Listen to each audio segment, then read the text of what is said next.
Thiruvananthapuram. 10th commemorative ceremony of late Dr. V. Suraraj Mani.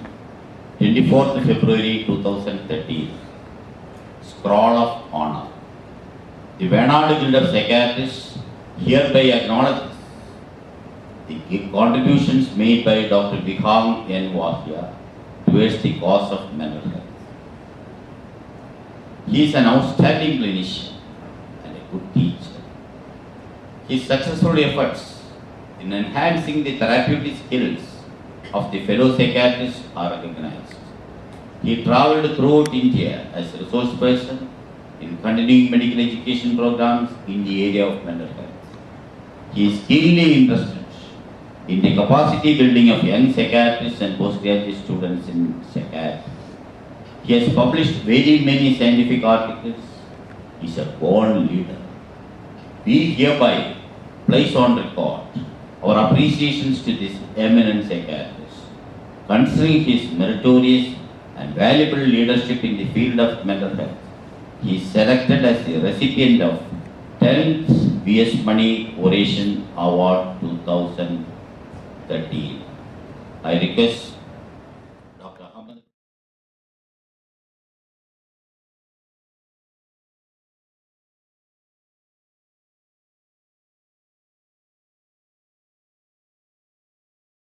Raju, Dr.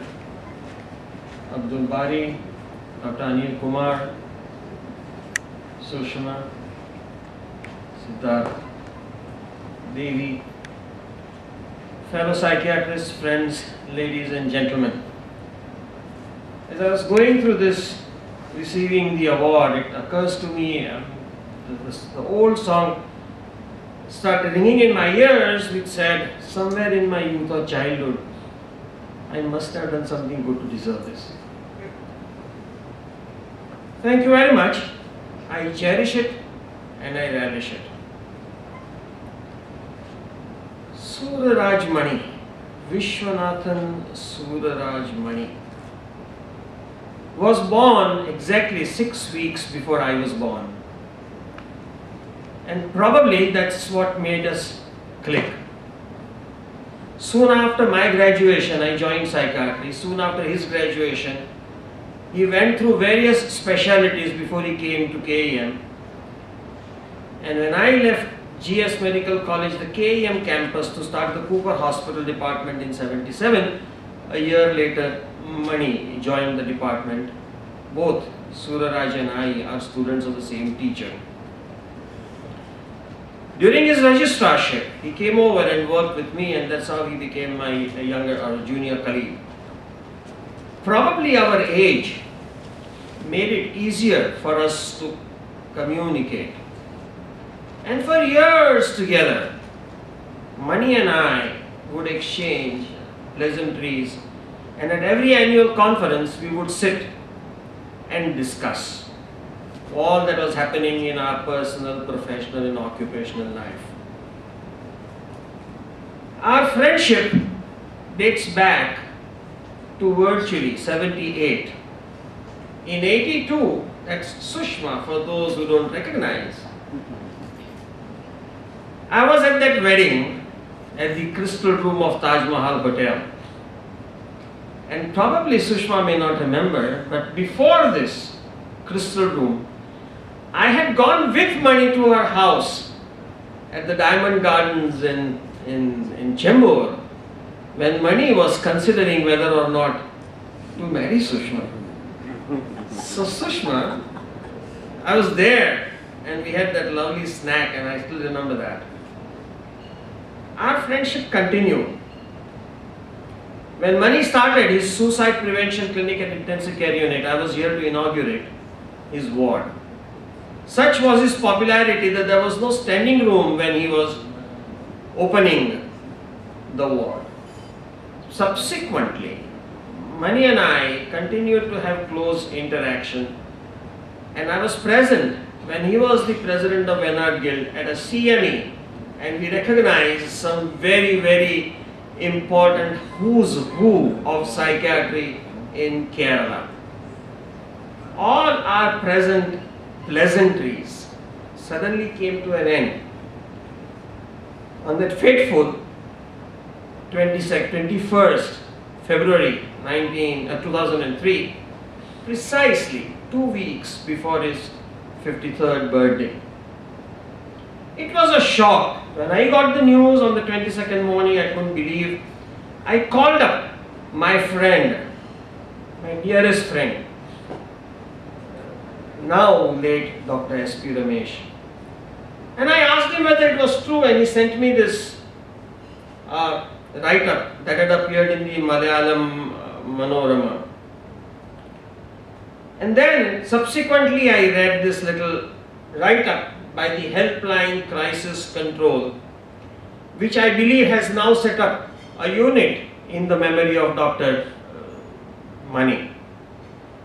And the line there said that the healthy, enthusiastic, beloved doctor passed away whilst examining patients, a job which he loved to do the most and the best, and he literally died with his shoes on.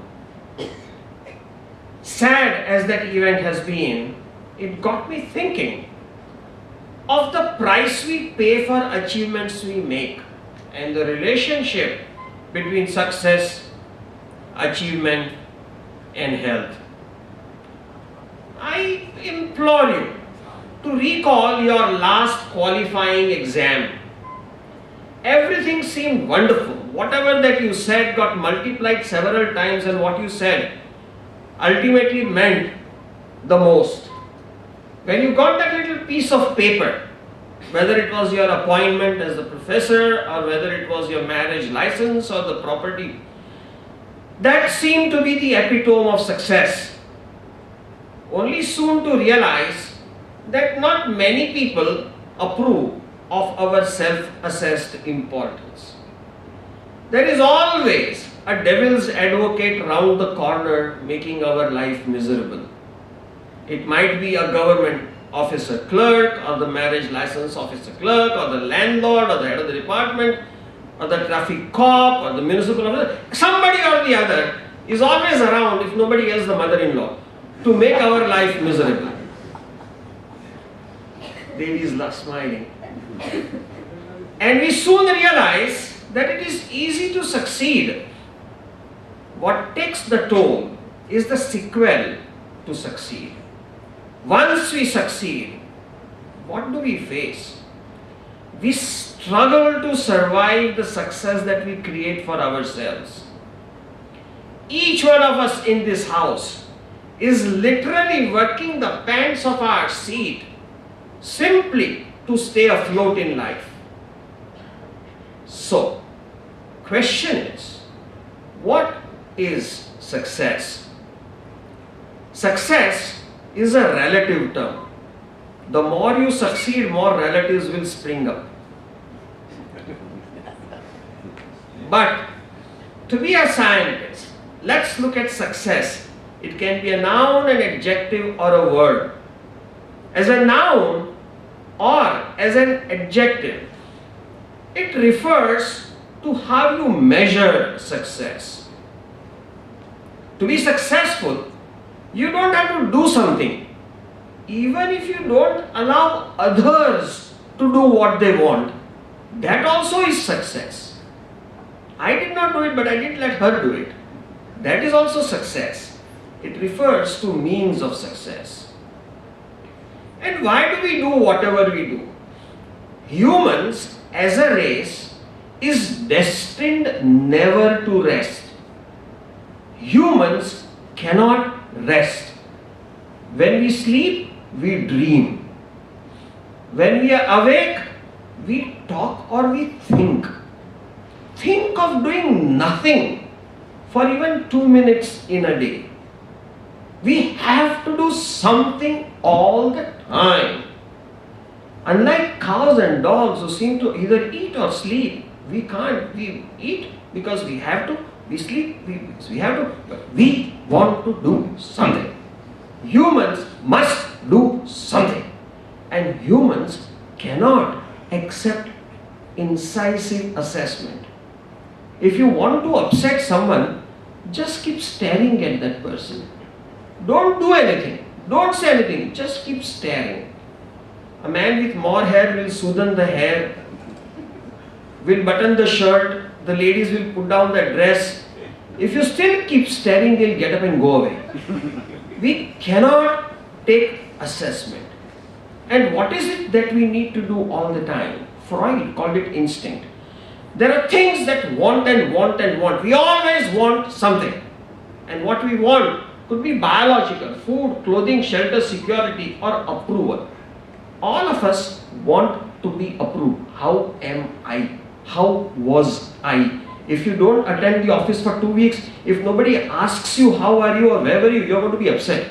We all want approval. Sexual instinct. Now when I say sexual instinct, it does not mean acrobatics between two people.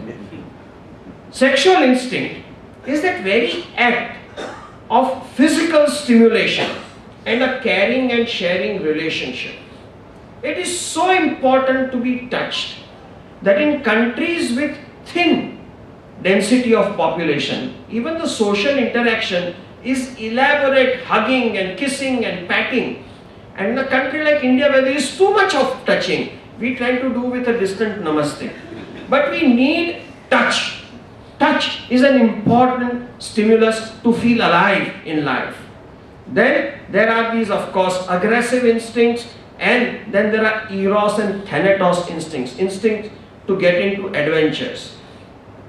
And if these instincts are not fulfilled, we feel anxious and we feel pain. So what do we do to fulfill these instincts? There are some of us who will travel any distance simply to talk to somebody. You give a captive audience and I'll be there.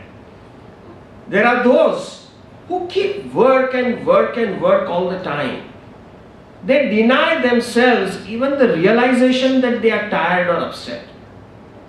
There is a whole middle class, the so-called middle class, that is engaged in endless, repetitive activity without any pleasure, power, prestige, privileges, prosperity, but they just keep doing because working takes away the pain of having to survive. There are those who sit back and find faults with everyone. I can't be wrong, but the whole world is wrong. Arvind Kejriwal. Everybody is wrong, except me. And there are some of us who get to do something a little more interesting. But the bottom line is that whenever we do whatever that we do, we either succeed or we fail. If we succeed, we feel happy. If we fail, we feel upset. When we fail, we wonder, we feel anxious. There's a feeling of inadequacy, preoccupation with what went wrong, who is to blame. It can't be me, it has to be somebody else. Why always me? Everybody has it so good, where am I going through all this? When will all this end? And what are my options? Ladies and gentlemen, my submission to you is that when you do something, if you fail, you fail. But if you succeed, it is even worse than failure. Because when you succeed, there is a vacuum. You rise high, you wanted to go somewhere, and there is a vacuum. What next? Life works in a triangle. There are a lot of people at the bottom. There is always someone to relate to. The higher you rise, the lonelier you get. And beyond a point, there is nothing to be done. There is a monotony. When you do something, when you specialize, you are doing more and more of less and less. So there is a monotony.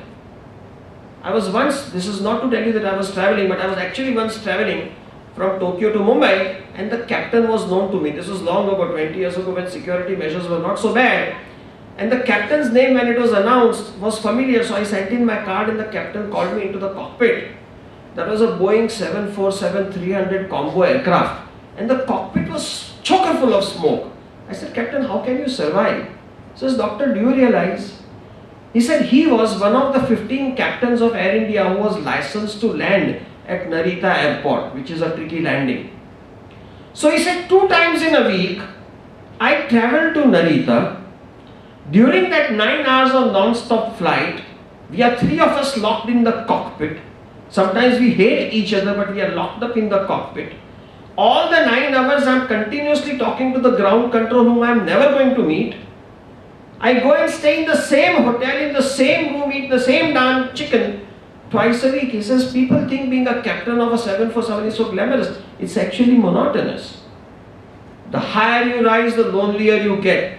And there's a sense of alienation. If there is one post and there are 9 applicants, one person gets the post at one stroke. The person who gets the post has 8 enemies. The higher you rise, the lonelier you get. And that's why there is insecurity.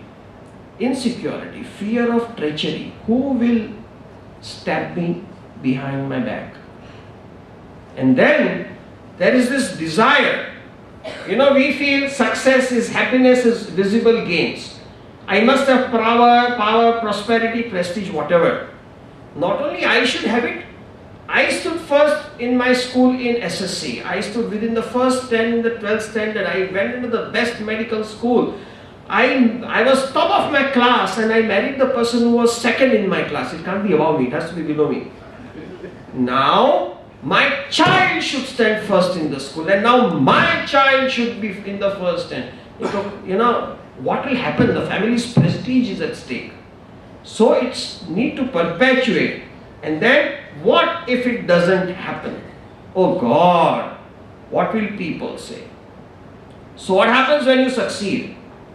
There's a desire to perpetuate. There's a fear of losing or inaptitude. Where do I go from here? Who do I trust? Why only I have to struggle? When will all this end? When will I progress further? And what are my options?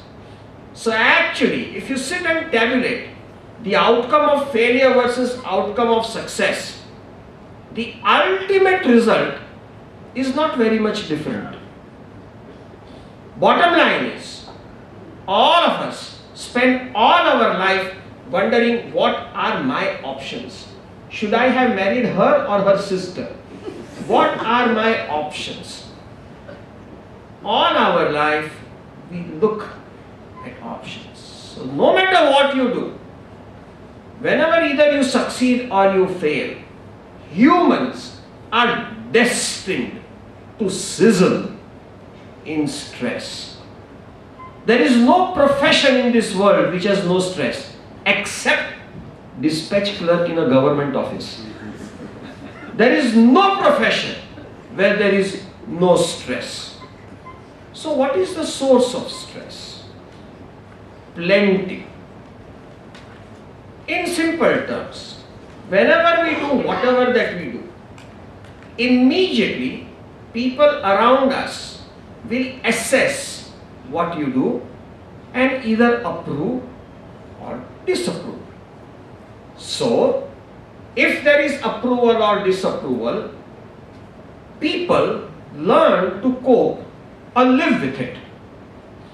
If they don't, there is an uncertainty, tension and preoccupation on how to perpetuate or how to remedy the negative feedback. How should I improve? How should I improve? How should I improve? Or how can I get rid of that problem? How do I get rid of that problem? How do I get rid of that problem?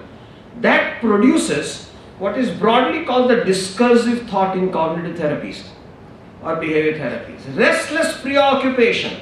Automatically, all the time I can't stop thinking on how to change things.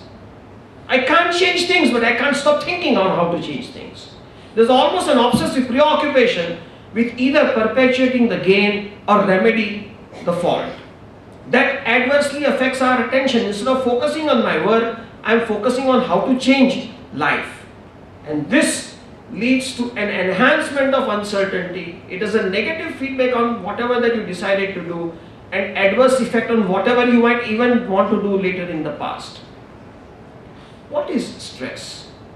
Actually, the history of stress is as old as history of mankind. Every single religion has step-by-step stress relieving ritual. Sanatan Hindu Dharma, probably more than 5,000 years old, to the most recent Khalsa, a little less than 300 years old.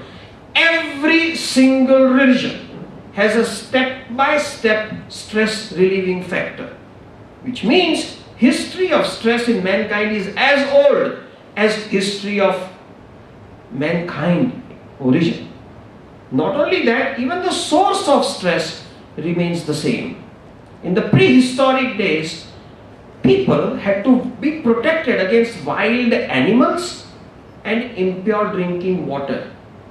Today, we drink water out of bottles and we are petrified of wild politicians or antisocial elements. So even the nature of the stress hasn't changed, only the physical appearance of the stress has changed. So what are the sources of stress? We have the bio, psycho, social factors of stress.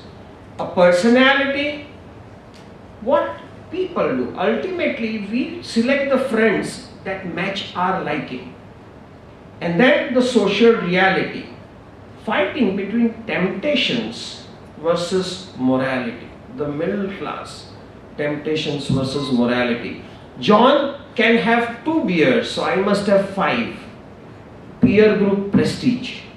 We keep struggling to match ourselves with others. And then there are a whole lot of personal factors. There are personal threshold. Professor Linford Rees, when he delivered his presidential address on stress, stresses and stress mechanisms, cited the case of a man who had gone to him with treatment-resistant headache. So Professor Linford Rees said, what is the problem? Why are you getting treatment-resistant headache? He said, well, it was his job stress, occupational stress. So he said, what is your job? He said, he was a fruit vendor's helper. He says, how can being a fruit vendor's helper be so stressful? What is it that you actually do? He says, well, sir, I separate large oranges from small oranges. He says, why should that be stressful? He says, don't you realize every time I pick up a fruit, I have to take a decision. So I am taking decisions and decisions and decisions on whether this is a large orange or a small orange. And that gave him treatment-resistant headache. All of us deal with uncertainties in life. And we do not know how to prioritize our life. Ultimately, there are 24 hours to a day. And you've got to balance those 24 hours to a day to become as less stressed out as possible. And that itself becomes stress. When you look at the pressures that a person goes through, Professor Nesse had 6, I had added 2 more. There are 8 kind of stressors in our life. Our personal likes and dislikes, the demands of our status, the nature of our occupation, the likes and dislikes of our mate, our spiritual needs, our material needs, our friends and philosophers and our own family wanting things, and the needs of the offspring. And all of us spend our life trying to juggle between these 8 sources of stress. We are all the time trying to see if we can please everyone around us at the cost of pleasing ourselves.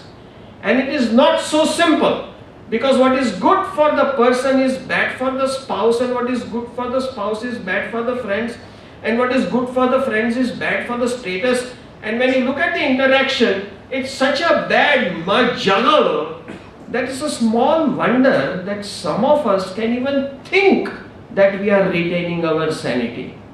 It's impossible not to get stressed out in life. And this stress has eustress and distress. Optimal stress. When your examination results, dates are declared, you start studying very well. That is eustress, optimal stress. When there's a marriage proposal, you start dressing up well. That is optimal stress. But when the stress becomes too distracting, it becomes a distress. What are the symptoms of distress? Anxiety and worry. I can't stop worrying, restless, agitated, can't sleep without a sleeping pill.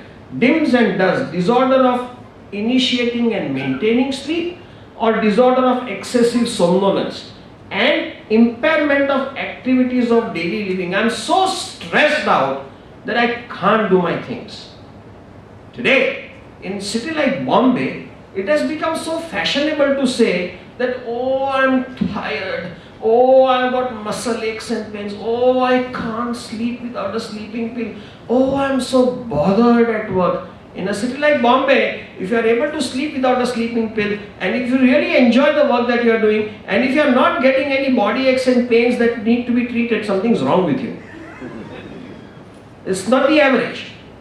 And what we often forget is that like stress induces distress, distress induces stress.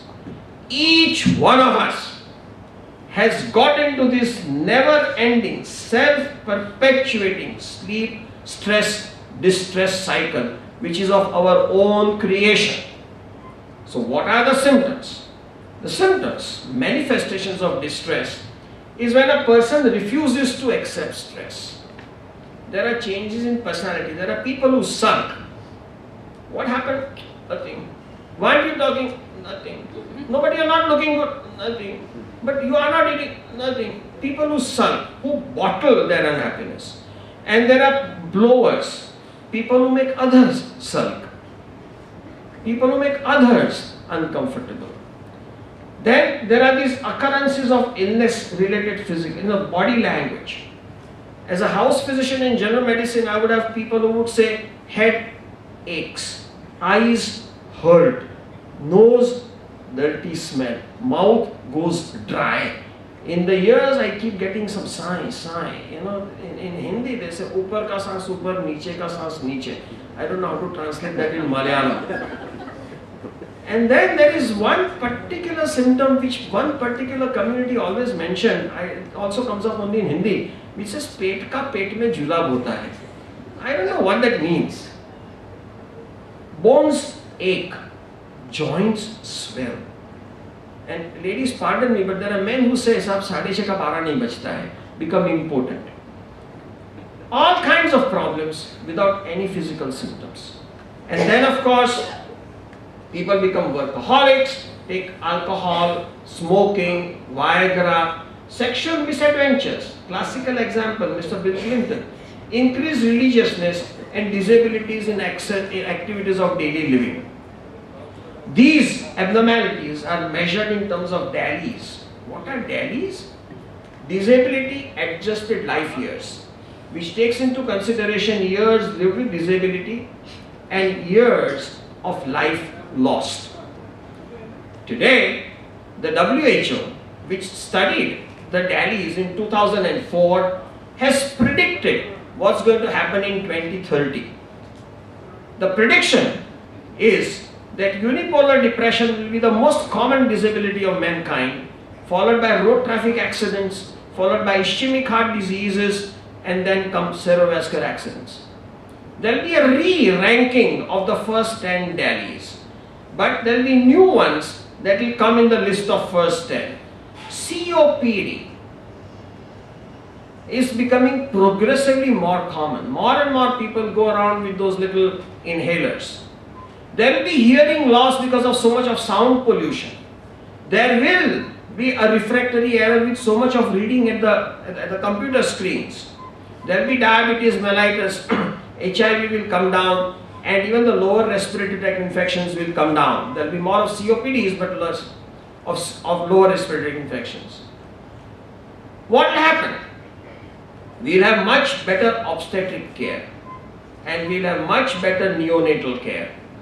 And we'll probably have better water to drink. So there will be less of diarrheal diseases. When we look at this a little more carefully, the second to 10th most common disabilities of the mankind would be attributed to lifestyle stress related disorders. So what does that mean? That means that as clinicians we have to realize that people under stress get into meaningless, non-productive, non-goal related thinking. When people think they can't sleep, when they don't sleep they think. Add to that the vulnerability of the individual, and you have a rich decoction of distress. And when we talk of vulnerability of the individual. What is the vulnerability? We again have the biopsychosocial model. Biologically, it's sometimes genetic and familial. In fact, there is greater data on genetic and familial, epigenetics and genotyping and genome determined stress related disorders. There's much more data arising in the last 5 years.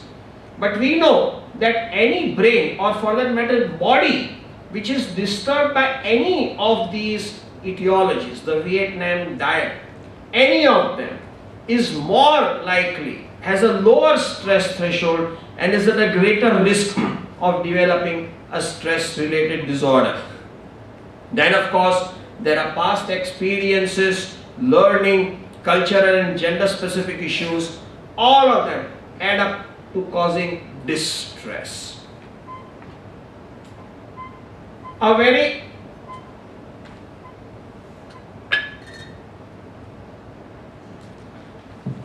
commonest, today the human race has evolved.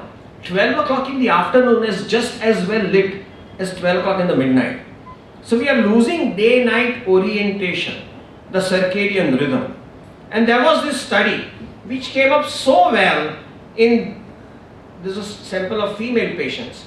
But what happens in the actigraph, this is the actigraph, a normal person has more physical activity in awake state than asleep state. During the REM, even if the person wakes up in the night, person would go back to sleep in 20 minutes. In fact, falling off to sleep after a little while, not immediately as you hit the bed, but about 15 minutes of going to bed is a normal sleep cycle. Person also has paradoxically high physical activities during the REM sleep or the dream phase. This is the 90-20 cycle, and the last 20 minutes of habitual sleep cycle is waking out of a dream. Every normal person wakes out of a dream. It's so common to have an early morning dream and you wake out of a dream. In fact, for some reason, if 5 days, 4 days in a row, if you are not able to continue your full sleep cycle, and if you have to wake up maybe 15 minutes before your usual sleep period, it becomes very tiring, because that last 20 minutes of REM sleep is so very essential. Deep sleep is in stage 2 and stage 3 and 4, and that is the real peaceful sleep where there is not too much of mental or physical activity. What happens in depressed or distressed female patients, there's a sample but it's applicable to all, is that they have a lot of time delay in falling off to sleep. Doctor, I cannot initiate sleep. That is the commonest complaint. There's a long phase before going to sleep compared to a normal person. Not only that, a person under stress would say, the moment I get sleep, I start dreaming. The so-called REM latency. There is too much of dream. The moment I hit the bed, I take a long time to get sleep. But the moment I get sleep, I start dreaming. There's a REM latency compared to 90-20 cycle, 1.5 hours of getting sleep, there will be no dreams. A person under stress or fatigue will start dreaming immediately. There will be a lot of fragmented dreams, short multiple dreams, and the person would not wake out of a dream but will wake out with a start, suddenly with a thought, I woke up. A person under stress does not wake out of a morning dream but suddenly wakes up, and there are multiple awakenings which last more than 20 minutes. I wake up and then I can't sleep for half an hour, 1 hour, because I'm worried. I'm worried about what my mother-in-law will say tomorrow when she comes. Or did I put tea in my husband's coffee, or did I put salt, or did I put sugar? I don't remember. Something has gone wrong. I have given him the tiffin but I forget whether it was sugar or coffee that I put in his tea. Then, what is the end effect? The end effect is multiple physical and emotional disorders. That is the distress. So what is the answer? What is the clinical manifestation of distress? Biological, psychological and social.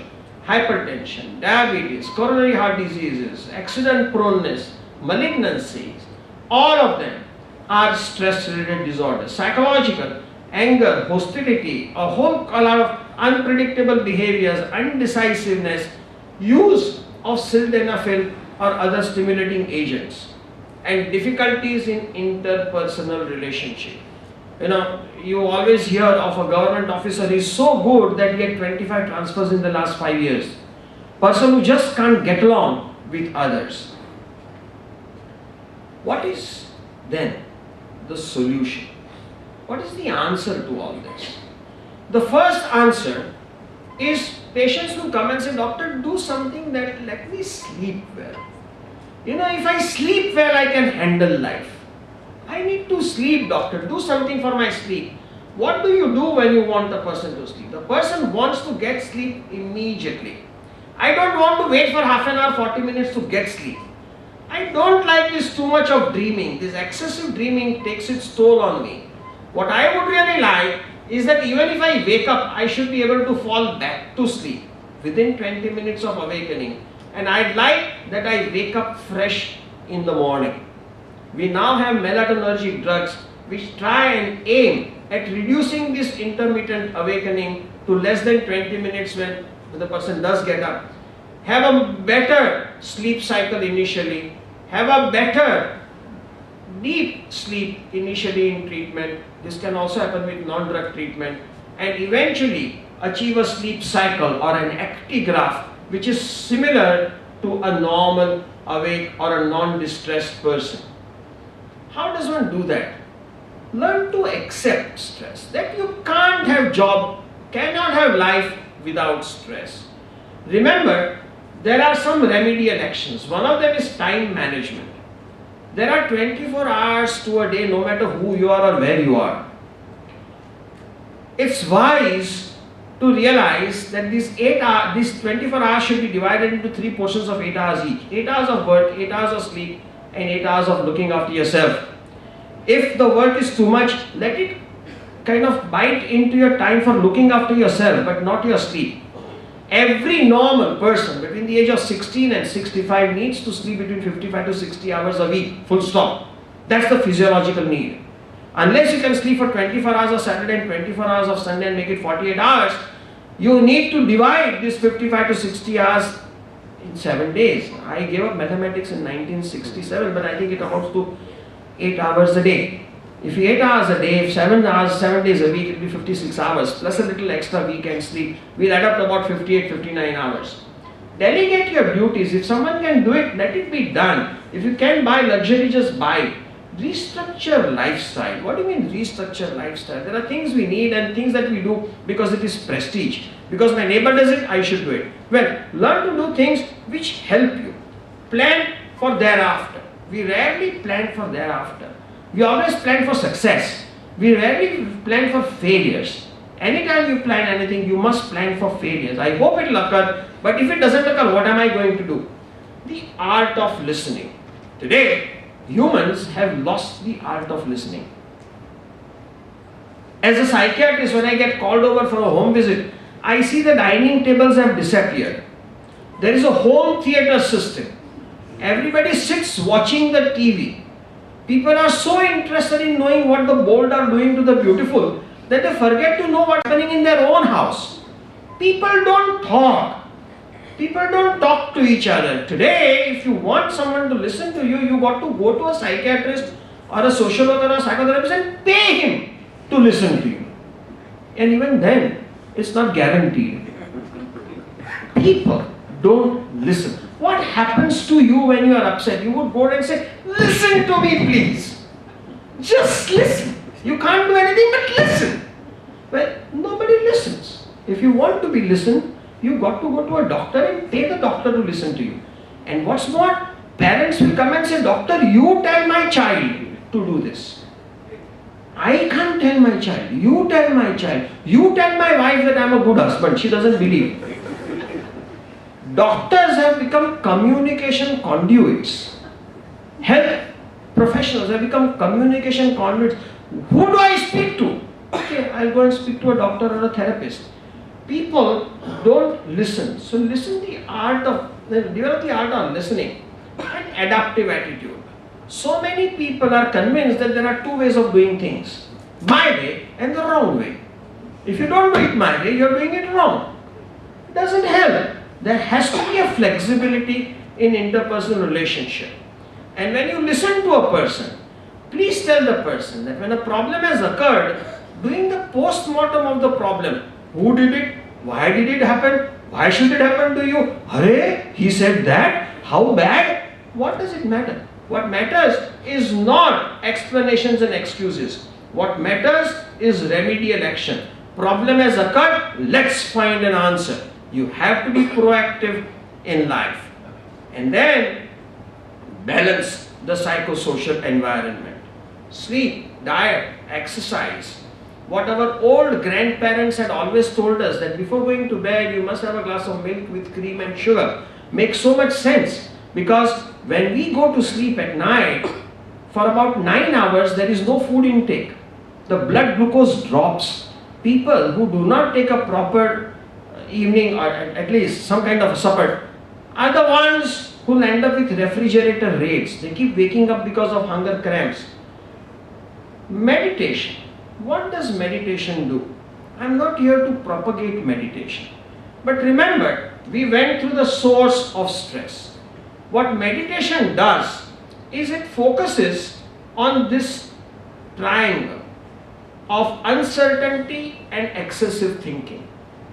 What meditation does is it believes that once you have done something, and if there is either an approval or a disapproval, if you do not get this into getting thinking, wrong thinking or excessive thinking, you will not have painful thoughts and it will not affect your life. Basically, what meditation does, it encapsulates distress. Meditation does not allow the feedback to become uncertainty. You learn to do things without getting insecure. And if you do get insecure, you do not allow it to reflect on your day-to-day basis. All that meditation does is it helps to encapsulate your stress. But then, for a person to benefit from meditation or Reiki or Vipassana, the person should not be psychotic. If the person is psychotic, getting into meditation can break into psychosis. The classical example is that of a gentleman who, after years of fighting with his wife, and went into meditation, and he went and bought a sitar. And after he bought a sitar, he removed all except one string and all except one crossbar.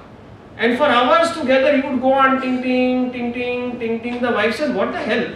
People who play sitar, their hands keep going up and down and they make different sounds. They said, you idiot, stupid woman. The point that the world is looking for, I found it. So, a psychotic can actually break down under meditation. And of course, please learn to spend time with the family. It's so important to learn to spend time with the family. The classical example is that to prove his love and his commitment, he climbed tallest of the mountains, swam deepest of the oceans, and crossed longest of the deserts. Yet, she left him. Simply because he was never home. You've got to be able to spend time with the family. Ladies and gentlemen, to strive for success is human, and to encounter stress is inevitable. The secret of happiness, perhaps, lies in learning to enjoy stress. But for God's sake, don't go in for shortcuts like benzodiazepines, alcohol, or unsafe sex. Try and enjoy your life. Do your best to learn to live with stress. If you can't, well, the obvious choice is for you to contact your friendly neighborhood psychiatrist. Before I end this oration, I can't but help recall this monumental book, Jonathan Livingston Seagull. The author, Richard Bach, said that your friends will know you in minutes more than other acquaintances will know of you in thousands of years. That's precisely how I felt when I met Suraraj Mani. He has left us. People like Suraraj don't die. They go somewhere. We don't know where they go, but they go somewhere. People like Suraraj don't die. And I dare speculate that if Suraraj could send some message to his friends and to the family, the message would say, you don't need me anymore or any longer. It's time for you to realize that you need to keep finding yourself. Sushma, Siddharth, friends, ladies and gentlemen, thank you for this opportunity for me to pay my homage to my colleague, my one-time resident, V. Suraraj Mani. Thank you. Thank you for your attention.